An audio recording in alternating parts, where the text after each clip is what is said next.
अच्छा जी, तो पहली हेडिंग हमारे पास जो ये सीरीज में है वो है प्रॉब्लम। हम प्रॉब्लम को स्टडी करेंगे और फिर सॉल्यूशन, फिर गैप होगा, याद है ना। तो हमारे पास सबसे पहली चीज जो हमने समझनी है वो है प्रॉब्लम, कि जिस प्रॉब्लम से इलेक्ट्रोकेमिस्ट्री इनिशिएट हुई 1790 से।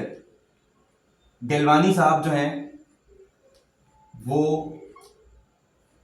एक्सपेरिमेंटेशन कर रहे हैं फ्रॉग पर, मेंढक पर, और वो एक इलेक्ट्रिकल एक्टिविटी को डिटेक्ट कर लेते हैं थाई मसल में, पट में, फ्रॉग की। और कहते हैं कि भाई ये इलेक्ट्रिकल एक्टिविटी जो है ये सिर्फ लिविंग ऑर्गेनिजम्स में ही होती है।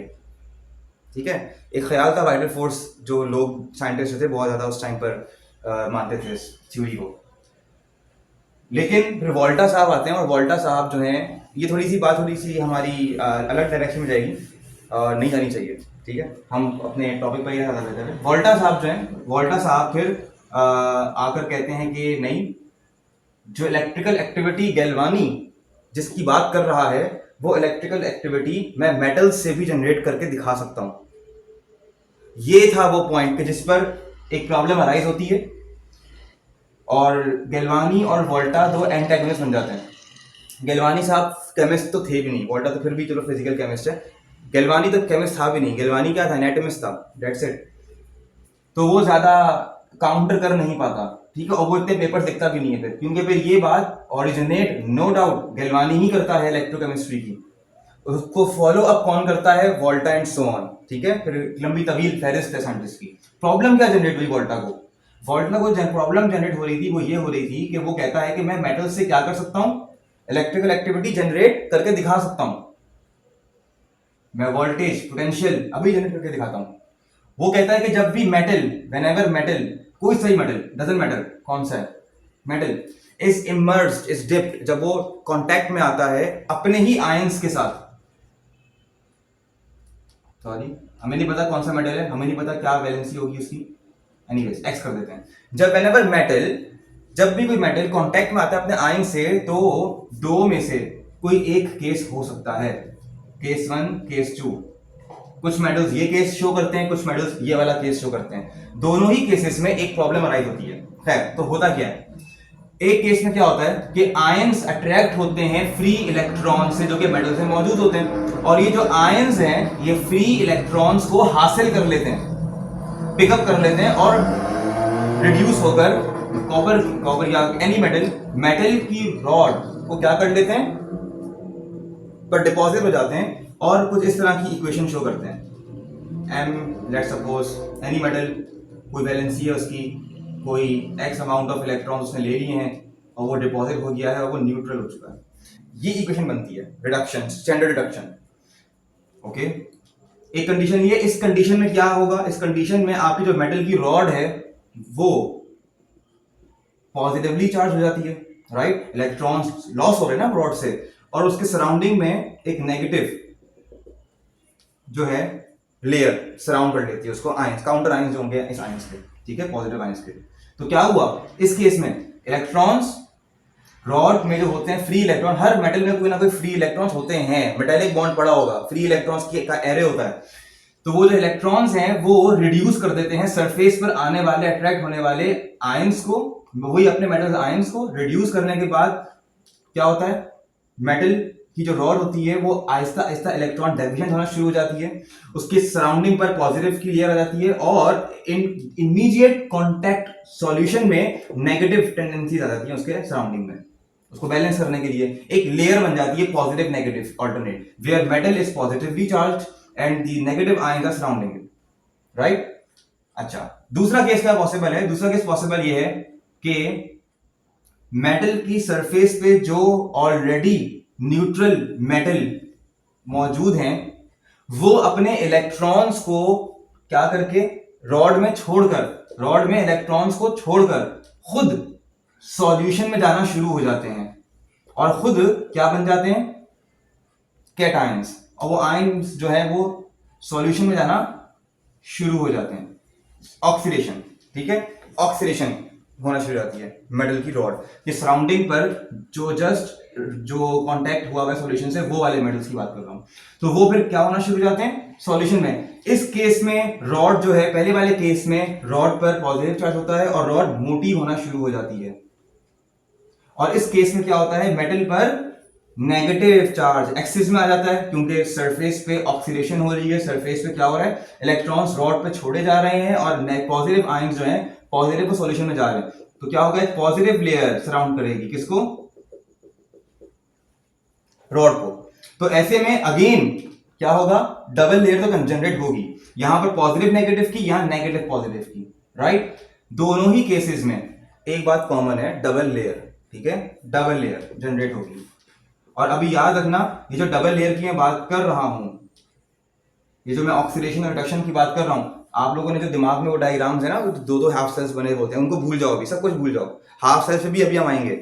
अभी जस्ट एक बीकर है, उसमें सॉल्यूशन है और उसमें एक रॉड है मेटल की।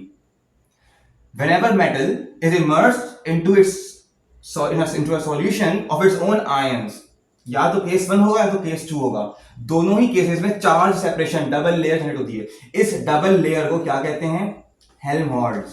और आपको फिजिक्स से पता होगा, इतनी नॉलेज तो होगी, पोटेंशियल डिफरेंस क्या होता है।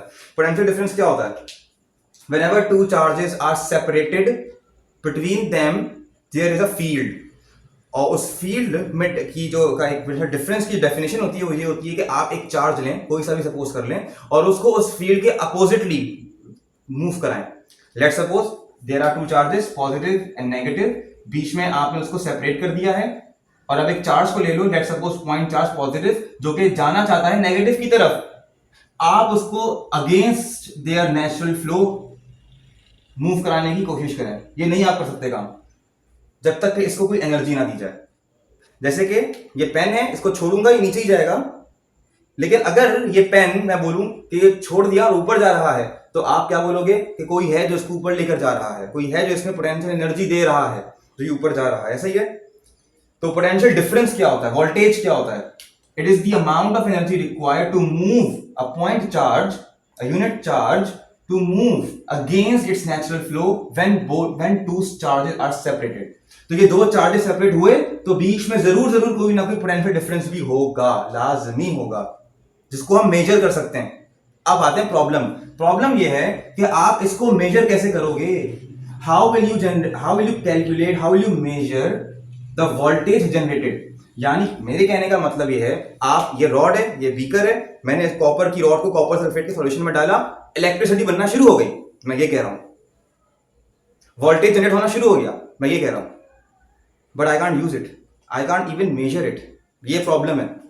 तो वोल्टा साहब को ये प्रॉब्लम अराइज थी, राइट, कि यार मैं मानता हूं, मैं बता सकता हूं there is a charge separation, there is a double layer, there is a voltage, there is a potential difference, हर चीजें पोटेंशियल डिफरेंस है, but I can't use it, I can't light a bulb with it, and I can't measure it, right. मैं इसको इस्तेमाल नहीं कर सकता, इसको मैं एक सर्किट में फ्लो नहीं करा सकता, क्या करूं मैं, ये प्रॉब्लम थी। प्रॉब्लम समझ में आ गई, राइट। तो ये था हमारा पहला लेक्चर, इसको अच्छे से समझो। मैं एक हल्की सी समरी दोबारा देता हूं। क्या, बीकर लिया, उसमें कॉपर सल्फेट डाला, सपोज कर लो कॉपर की रॉड भी डाल दिया आपने अच्छे से पॉलिश करके, तो इन दोनों में से एक केस होगा। कॉपर के साथ क्या होता है, लेट्स सपोज जिंक की रॉड डाल दी, हो सकता है कॉपर ये वाला केस दे, हो सकता है जिंक ये वाला केस दे, हो सकता है अपोजिट इज ट्रू। ये बातें अभी मैं सारी क्लियर करूंगा कि ये बातें कैसे पता चलेंगी कि कौन सा केस देता है, सब बातें पता चलेंगी, बड़ा मजा आएगा। अच्छा, लेट्स सपोज कॉपर ने ये केस दिया, क्या होगा, अगर तो कॉपर ये केस दे रहा है तो वो अपने इलेक्ट्रॉन्स को छोड़कर रॉड में, कॉपर न्यूट्रल जाएगा सॉल्यूशन में, कॉपर +2 बन के 2 इलेक्ट्रॉन्स छोड़ के रॉड में। अब वो इलेक्ट्रॉन्स छोड़ तो दिए उसने रॉड में, कुछ होना चाहिए ना जो कि रॉड से इलेक्ट्रॉन्स को फ्लो कराए। चलो तार जोड़ दी मैंने, मेजर कर रहा हूं, वोल्ट मीटर है, लगा दिया वोल्ट मीटर की दूसरी तार भी तो होती है, ऐसा ही है। जब वोल्ट मीटर की दूसरी तार को अब मैं कहां से रखूं, लेट्स, जाहिर सी बात है दूसरी जो लेयर है, लेयर का दूसरा पार्ट जो है पॉजिटिव होगा, क्या, अब वो आयंस जो है पॉजिटिव सराउंड कर चुके हैं सॉल्यूशन में। अब मैं चाहता हूं कि ये वोल्ट मीटर से सर्किट से, या चलो बल्ब लगा दो, यहाँ वोल्ट मीटर छोड़ के बल्ब को जलाना है मैंने, अब मैं इस रॉड को डिप करता हूं सॉल्यूशन में, कहां, बिल्कुल इलेक्ट्रोड के पास, टच नहीं करूंगा इलेक्ट्रोड को, मैं इलेक्ट्रोड के लिए एक रॉड लगा चुका हूं यहाँ पे, ब्लैक वाली नेगेटिव। अब जो मेरे पास रेड वाली है पॉजिटिव, वो जो है मेटल, इलेक्ट्रोड मेटल का बना हुआ है ना, अब वो मैं टच करना चाहता हूं किससे, नेगेटिव पॉजिटिव लेयर से। अब जैसे ही मैं उस पॉजिटिव लेयर को टच करूंगा, यानी कि इस सॉल्यूशन में अपनी रॉड को एंटर करूंगा, क्या होगा, प्रॉब्लम होगा ये कि whenever a metal is immersed into ions, another Helmholtz layer will be generated around it। यानी कि मैं इस रॉड से नेगेटिव पार्ट को वोल्ट मीटर के जोड़ दिया, सर्किट कंप्लीट करने के लिए सॉल्यूशन में डाला मैंने कि मैं इस सॉल्यूशन में मौजूद ये डबल लेयर है, पोटेंशियल डिफरेंस मैंने इन दोनों के दरमियान मालूम करना है ना, या इस्तेमाल करना है, मेजर करना है या इस्तेमाल यूज करना है। तो अब दूसरी डॉट सर्किट कंप्लीट करने के लिए दूसरे चार्ज पर होनी चाहिए। जैसे ही मैं उसको डिप करूंगा सॉल्यूशन में, एक और हेल्महोल्ट्ज लेयर जनरेट हो जाएगी। तो इसको मैं बड़ा करके दिखाऊं तो कुछ इस तरीके से होगा, there is a single rod, there is a charge negative, there is a charge positive. इसको मैंने वोल्ट मीटर से कनेक्ट किया है, ठीक है। जैसे ही मैंने एक रॉड पे इलेक्ट्रोड लगाया वोल्ट मीटर का, तो वो तो सही था, वो तो सॉल्यूशन के बाहर है, रॉड लगा दिया मैंने उसको, ठीक है। नेगेटिव का तो काम ही तमाम हो गया। पॉजिटिव रॉड का मसला ये कि वो आगे से मेटल है। अब मैं इसको जब डिप करता हूं सच दैट कि मैं उसको टच करूं, करीब करूं इस पॉजिटिव के, ताकि वोल्ट मीटर पे रीडिंग आए, तो क्या होता है, जैसे ही मैं इस रॉड को वोल्ट मीटर की दूसरी पॉजिटिव टर्मिनल को जब मैं डालता हूं सॉल्यूशन में, तो उसके भी सराउंडिंग में एक लेयर जनरेट हो जाती है, एक और हेल्महोल्ट्ज, इस लेयर को, सॉरी मैं बता दिया मैंने, बल्कि हाँ बोल तो दिया, हेल्महोल्ट्ज डबल लेयर। ये हेल्महोल्ट्ज डबल लेयर, एक और हेल्महोल्ट्ज डबल लेयर जनरेट हो जाती है। और and the potential difference I am having, जो रीडिंग मेरे पास आ रही है, वो रीडिंग असल में इस हेल्महोल्ट्ज लेयर की नहीं है, वो इन दो सेपरेट हेल्महोल्ट्ज लेयर की है। मैं चाहता हूं मैं इस हेल्महोल्ट्ज लेयर को मेजर करूं, इसका पोटेंशियल मेजर करूं, नहीं कर सकता। मैं इन दो का मेजर करने पर मजबूर हूं, स्टक हूं। आया समझ में? तो मैं किसी इस दुनिया में मौजूद किसी भी वोल्ट मीटर का इस्तेमाल करूंगा, तो मैं कभी भी इस हेल्महोल्ट्ज लेयर का पोटेंशियल मेजर नहीं कर सकता। मैं मजबूर हूं दो हेल्महोल्ट्ज लेयर के दरमियान पोटेंशियल मेजर करने पर। अब मैं कैसे बताऊं इसका पोटेंशियल डिफरेंस क्या है, कैसे बताऊं कि ये रिडक्शन करता है या ये ऑक्सीडेशन करता है, मुझे नहीं मालूम, ये सारी बातें नहीं पता, ये प्रॉब्लम है। And I can't use this potential when I can't measure it, ये प्रॉब्लम है। अब इसका सॉल्यूशन पढ़ेंगे नेक्स्ट वीडियो में, ठीक है। और इन उस सॉल्यूशन को पढ़ने के बाद फिर इलेक्ट्रोकेमिस्ट्री में दूसरे इलेक्ट्रोड्स का यूज समझ में आएगा कि क्यों हमको इस्तेमाल करने होते हैं मल्टीपल इलेक्ट्रोड्स, उनका फायदा क्या होता है, उनसे हासिल होने वाला डेटा को फिर हम इस्तेमाल कैसे करते हैं फॉर यूजिंग एनालिटिकल टेक्निक्स। तो प्रॉब्लम समझ में आना बहुत जरूरी है, राइट। कोई क्वेश्चंस अगर हो तो पूछ लो, इसको कॉपी करो।